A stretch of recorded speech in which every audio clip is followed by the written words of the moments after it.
Hey y'all, it's your favorite Armadillo Lord here, and after filling my coffers with great gambling winnings and getting another gym badge, I sadly had to move on from the casino and venture into the safari to claim my 5th badge.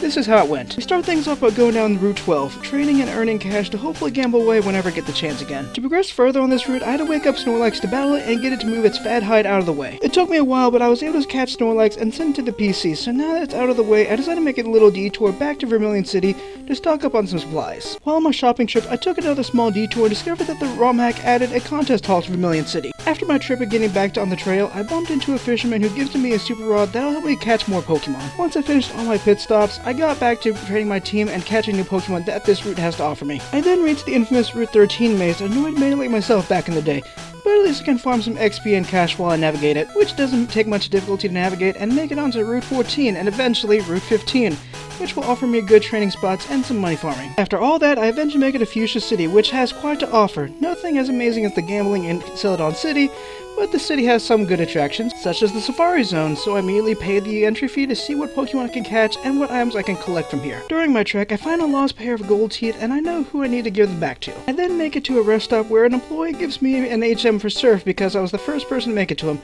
This will definitely come in handy in the near future. While I found some notable items, I did come here for some Pokemon, and a notable catch was Dragonair, as you can evolve it into a potentially powerful team. As a bit of a precaution in the case that Dragonair's nature isn't the best, I caught its pre-evolution Dratini, so I can hopefully have a backup if its elder doesn't seem to be up to the task. To top things off, I find and catch a Kangaskhan, a heavy hitter who will be a valuable member of my team. Once my time was up in the Safari Zone, I checked the nature and stats of my notable catches to see if they're good enough for my team. After some consideration, I swapped out my Himalayan for Kangaskhan and would ponder a bit longer about whether I wanted to swap out another member of my team at some point. While the main focus of the Safari Zone was catching new Pokemon, I did collect several items on my short journey, and one of the items was this man's lost teeth, so I gave them back to him, and in return he gave me the HM for strength. I then had to train up Kangaskhan and the rest of the team to prep them up for what's coming up next.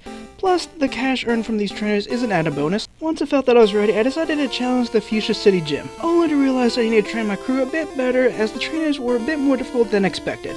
So I stopped into the casino to buy more coins to buy the TM and other items I would need to help my Pokemon for the gym battle, and in the future. While yes, I could have gotten the coins via my gambling skills and luck, my team did need the training, so I constantly battled trainers for the money to buy coins and to get the EXP for my team. During this training session, my Ivysaur evolved into a Venusaur. Not too far behind, Charmeleon would soon evolve into Charizard. Last but not least, Wartortle would evolve into Blastoise, improving the strength of my team with these 3 fully evolved. Once all the training was done, I had a good amount of cash to buy coins, and in turn, use these coins to buy prizes like the TM for Shadow Ball. Leaving Celadon City, I made a slight detour to visit a hidden home to get the HM for Fly, as a bribe to keep this place hidden. I then woke up and fought another Snorlax to get its fat hide out of the way so that I can get access to a new route to get to Fuchsia City. Before I take the new path back to the city, I get some salt in the wound as the professor's aide gave me an amulet coin, which would have been very useful earlier, but now it's back to the gym with my new fully trained team, who's not ready to take everyone down in this building. They made quick work of the trainers, and I easily made it to Koga and challenged him for my 5th gym badge. I start the battle strong with Kadabra one-shotting Weezing, giving me a good feeling about this gym battle. Next up is Venomoth, who also suffered the same fate as Weezing by also getting one-shotted. Koga then sends out Golbat, who is similar to Weezing and Venomoth as he too gets one-shotted. Muk, however, is not similar to the previous 3, as Muk requires 2 hits for him to go down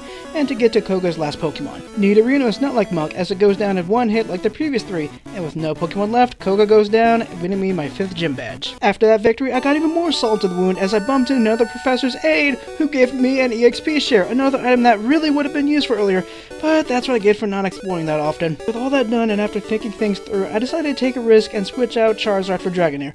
With the EXP share being the same as its modern counterpart, training her will be much easier. And that's how the stream went. My team has new members, and one of whom will need to get trained for the next leg of our journey, and now I need to get my 6th gym badge. Thank you all so much for watching. Be sure to like and subscribe for more content like this, and hopefully I'll see you all next time.